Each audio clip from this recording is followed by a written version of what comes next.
أعوذ بالله من الشيطان الرجيم. بسم الله الرحمن الرحيم. قل لا أجد فيما أوحي إلي محرما على طاعم يطعمه إلا أن يكون ميتة أو دما مسفوحا أو لحم خنزير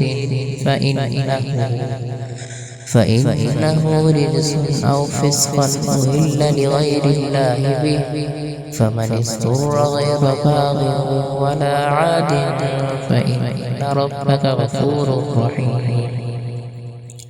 وعلى الذين هادوا حرمنا كل ذي ظفر، ومن البقر والغنم حرمنا عليهم شحومهما إلا ما حملت ظهورهما أو الحوايا أو ما اختلط بعظم، ذلك جزيناهم ببغيهم وإنا لصادقون.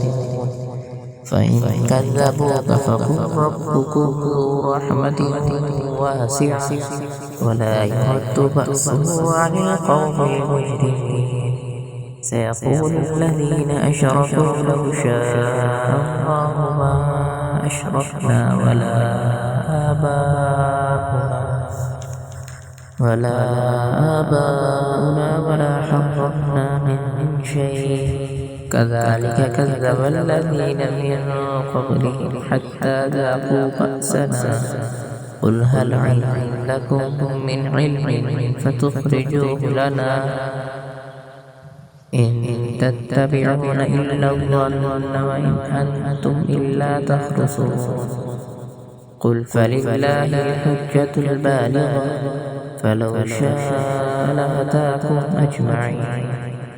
قل هلم شهداءكم الذين يشهدون أن الله حرم هذا، فإن شهدوا فلا تشهد معهم ولا تتبع أهواء الذين كذبوا بآياتنا والذين لا يؤمنون بالآخرة وهم بربهم يعدلون.